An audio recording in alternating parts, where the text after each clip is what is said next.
How many people do you think have a net worth of $500,000 or more?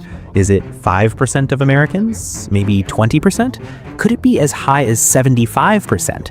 Ask 10 people and you'll get 10 wildly different answers. Some folks assume only a tiny elite ever reaches that level. Others think half the country must be sitting on $500,000 by now.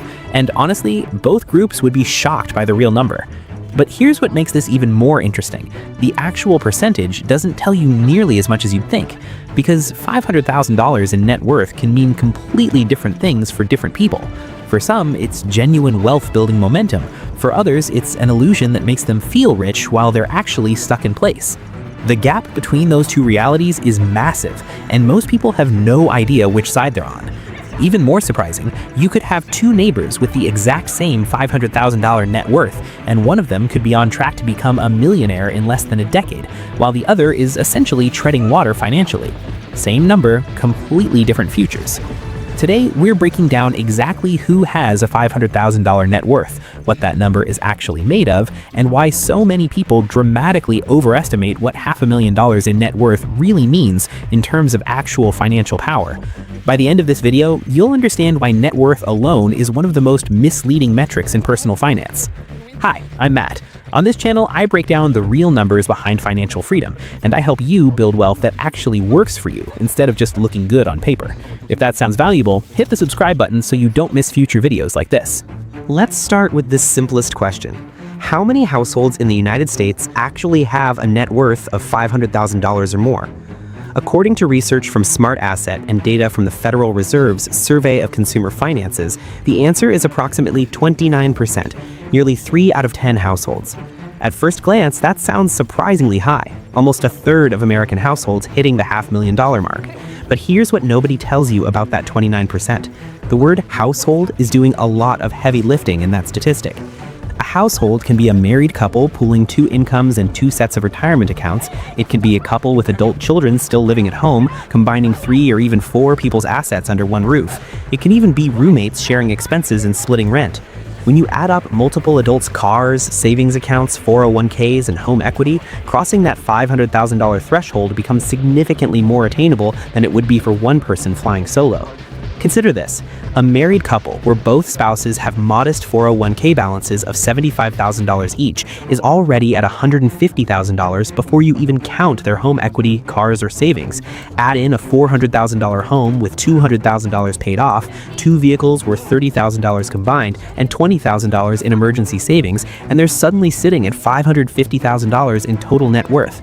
Neither person is individually wealthy, but together they crossed the $500,000 mark without even maxing out retirement accounts or living in an expensive market.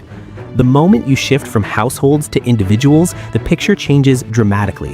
When you look at single people, one person's assets minus their debts, the percentage drops to around 15%. Suddenly, that impressive sounding 29% gets cut nearly in half. And this gap reveals something crucial. Building a $500,000 net worth as a solo person requires either a significantly higher income, more aggressive savings habits, or a longer timeline than building it as part of a dual income household. Think about what that means. If you're building wealth on your own, you're competing in a much smaller club. Only about 15% of individuals reach that $500,000 net worth milestone, and even among that 15%, the composition of their wealth varies so wildly that comparing them side by side is almost meaningless. But most people don't think about composition. They hear $500,000 and immediately picture someone who's financially comfortable, maybe even wealthy. They imagine a household with $500,000 sitting in investment accounts compounding year after year on a clear path to 7 figures and beyond. That mental image is the default assumption. It's also almost always wrong. The reality is that most people who have a $500,000 net worth don't have anything close to that amount available to invest, spend, or even access. A huge portion of it, often the majority, is locked inside a single asset, their home. And that's the part that completely changes everything, because home equity and investment portfolios might both count toward net worth, but they behave nothing alike. One grows slowly and sits there. The other compounds aggressively and generates real financial momentum. One requires you to sell your house or take on new debt to access. The other is liquid and working for you every single day the market is open. But here's what nobody tells you.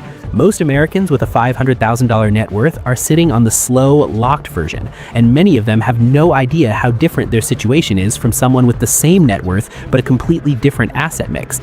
Write this down. Net worth is not the same as financial power. That distinction is everything, and we're about to break down exactly why. To understand why $500,000 in net worth can mean such different things, we need to talk about what net worth actually measures. Net worth is the total value of everything you own: your home, your car, your retirement accounts, your savings, even your furniture and personal belongings, minus everything you owe. It's a snapshot of your balance sheet. But here's the critical part. Net worth is not a measure of liquidity. It's not telling you how much money you have available if you suddenly needed cash. It's not measuring your financial flexibility or your ability to generate passive income. It's just a number on paper that tells you what would theoretically be left if you sold absolutely everything and paid off every dollar of debt. That's a huge distinction that most people completely miss. You could have a $500,000 net worth and still be unable to come up with $10,000 in cash for an emergency without taking on debt. You could be worth $500,000 on paper and still be living paycheck to paycheck because your income is tied up in fixed expenses and your assets are illiquid. The number looks impressive, but it doesn't necessarily translate to financial security or freedom in your day-to-day life. This is why financial advisors always say net worth is just one metric among many. It's a useful benchmark for tracking long-term progress, but it doesn't tell you anything about cash flow, debt servicing costs, or how much passive income your assets are generating. Because of that, net worth tends to grow fastest in people who bought homes early or bought in expensive real estate markets. And this is where things get really interesting. In many states where home prices have surged over the last 2 decades, the majority of household net worth comes directly from home equity. Look at Hawaii. Roughly 70% of the average household's wealth in Hawaii is tied up in home equity. Massachusetts is similar. More than half of household net worth in Massachusetts comes from the house. Even in states with more affordable real estate, home equity typically makes up around 40 to 50% of total household wealth. So when you hear that 29% of households have a $500,000 net worth, the vast majority of them got there not because they systematically built up $500,000 in retirement accounts or investment portfolios, but because home prices climbed while they paid down a mortgage. This is what makes the $500,000 figure so incredibly misleading. When people hear $500,000, they picture someone with a brokerage account that could realistically grow to $1 million in about 7 years just by sitting in an S&P 500 index fund. They imagine cash flow, stability, financial strength, and options. But most Americans with a $500,000 net worth don't have anywhere near that level of flexibility. They don't have a bunch of money working for them in the background. They have a home that increased in value. And here's the key. That home equity is incredibly difficult to access without either selling the house and moving or taking on new debt through a home equity line of credit or cash out refinance. That distinction between wealth on paper and usable financial power is everything. Let me ask you directly, if you had to choose between $500,000 in home equity or $500,000 in a diversified investment portfolio, which would you pick? Most people instinctively know the answer, but they don't realize how many Americans are stuck with the first option, whether they chose it or not. We're halfway through this video, and if you're still watching, you're already ahead of most people when it comes to understanding how wealth actually works. The next section is where we show you exactly why 2 people with the same net worth can have completely different financial futures. Stay with me. To see why composition matters so much more than the total, picture 2 different people who each have a $500,000 net worth. Person A owns a home worth $750,000 with $300,000 remaining on the mortgage. That gives them $450,000 in home equity. The remaining $50,000 of their net worth is split between a modest retirement account, a little bit of savings, and their car. Person B rents an apartment but has $500,000 entirely in investments, split between index funds, retirement accounts, and a brokerage account. Both of these people show the exact same net worth on paper, $500,000, but their financial trajectories are nothing alike. Person B's $500,000 is working every second the market is open. It's compounding, it's producing returns, it's generating passive income through dividends and capital appreciation. Without lifting a finger, that money could realistically double in less than a decade if it's invested in a typical growth portfolio.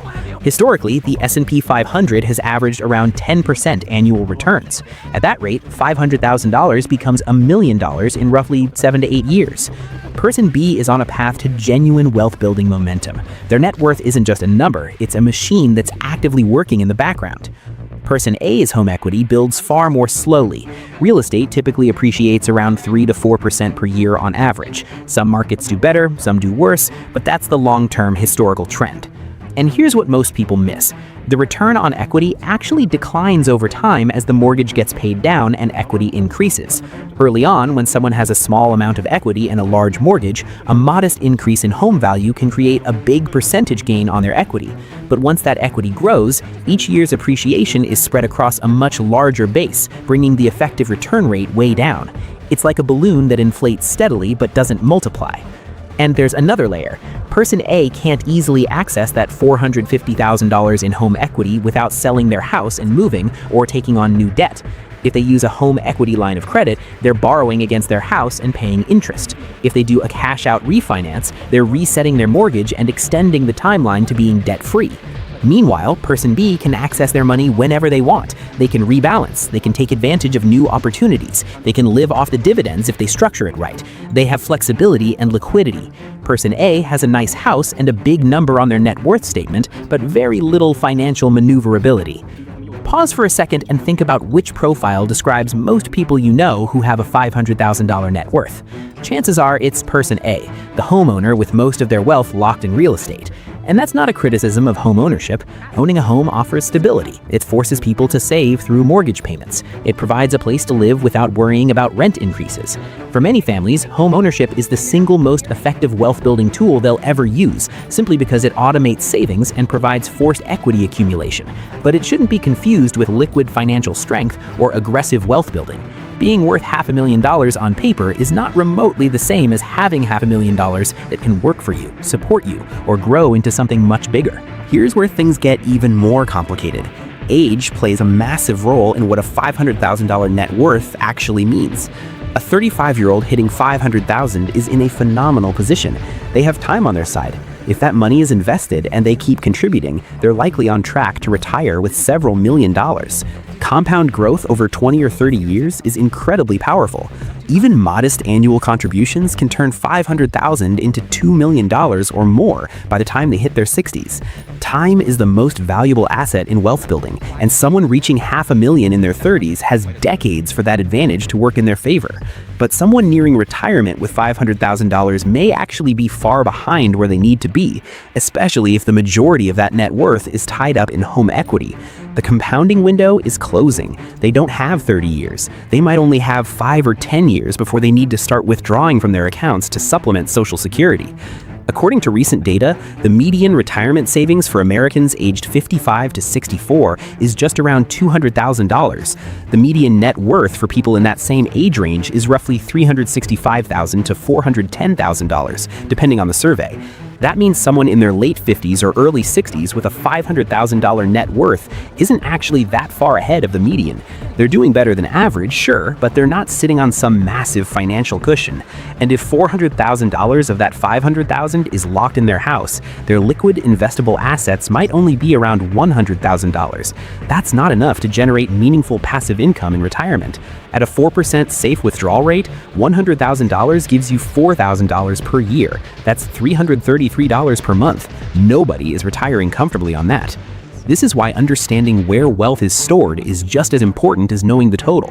A retiree with $500,000 in net worth, but only $100,000 in retirement accounts is in a fundamentally different situation than a retiree with $500,000 fully invested. The first person is going to rely heavily on Social Security and might need to downsize their home eventually to unlock some of that equity. The second person has options. They can live off their portfolio. They can let it keep growing. They can pass it on to their kids. The net worth number is identical, but the financial freedom gap is enormous. And there's another issue people rarely think about.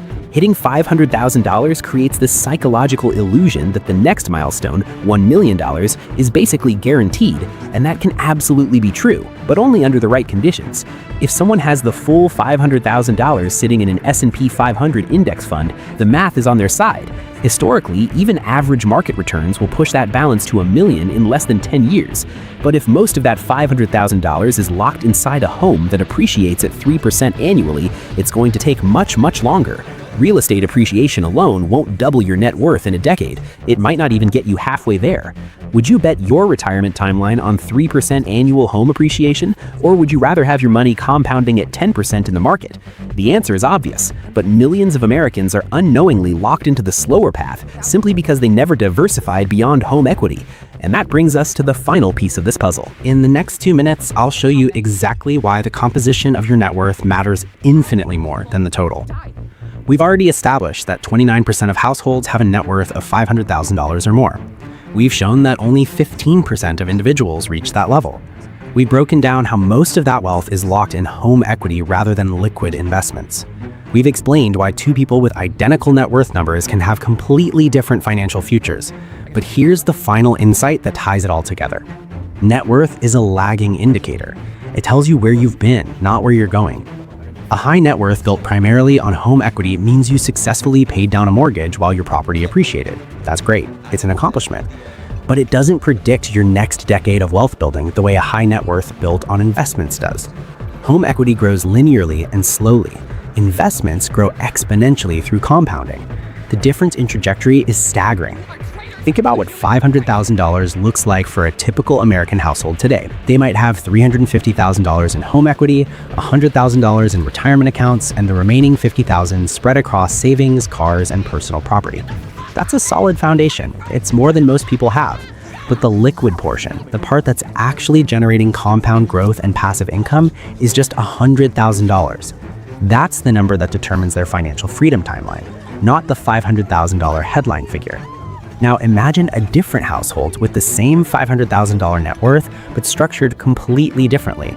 They rent, so they have zero home equity, but they have $400,000 in index funds and retirement accounts, plus $100,000 in cash reserves. This household has the same net worth, but they're in an entirely different wealth building phase. Their $400,000 in investments is compounding. At historical market returns, it could hit $800,000 in 7 years without them adding another dollar. Meanwhile, the first household's home equity might grow from $350,000 to $400,000 over that same period. Both households started at $500,000. 7 years later, one is approaching $1 million in liquid investments. The other is still mostly locked in their house. So what does this mean for you?